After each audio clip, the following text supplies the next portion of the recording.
বিজেপির আরো একজন প্রার্থীকে শোকজ নোটিশ পাঠানো হলো। কাকে?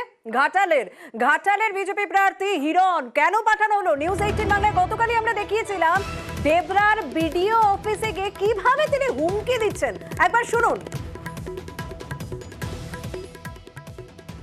মাস জেতার পরে কিভাবে টাইট দিতে হয় আমি আপনাদেরকে কথা দিলাম, যেভাবে হোক গ্রামের মানুষকে দিয়ে লাঠি ঝাঁটা দিয়ে হলেও এইসব লোককে ঢুকতে দেবেন না। কোনো পুলিশকে ঢুকতে দেবেন না।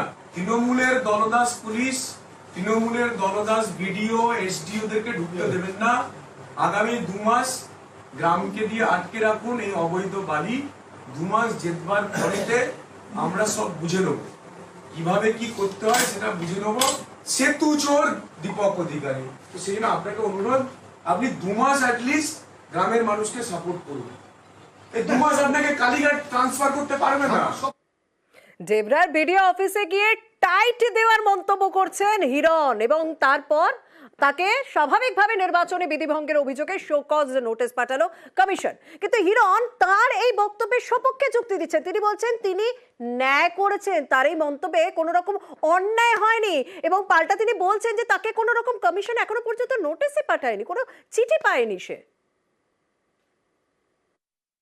এটা ভিডিওকে বললাম যে সেতু পার্কটা টাকা লাগে, আপনি কেন নেন সরকার থেকে? বলছেন আমরা নিই না। তো কারা নেয়? বলছে পঞ্চায়েত সমিতি নেয়। তার প্রতিবাদ করেছি। তাহলে আগামী 2 দিনের মধ্যে ওখানে বোর্ড লাগাবেন এবং আপনাদের এই বালি খাদান টাদান সব বন্ধ করে দেবো আমরা। এখন যা বললাম একই কথা আমি বলেছি। আমি জানি না আমাকে শোকজ করেছে কিনা, আমাদের কোনো কাগজ আসেনি। যদি আপনার বক্তব্য অনুযায়ী এটা বলাটাকে অন্যায় হয়ে থাকে, তার ন্যায় কোনটা? চাকরি বিক্রি করে টাকা তুললে নেয়, বালি চুরির টাকা তুললে নেয়,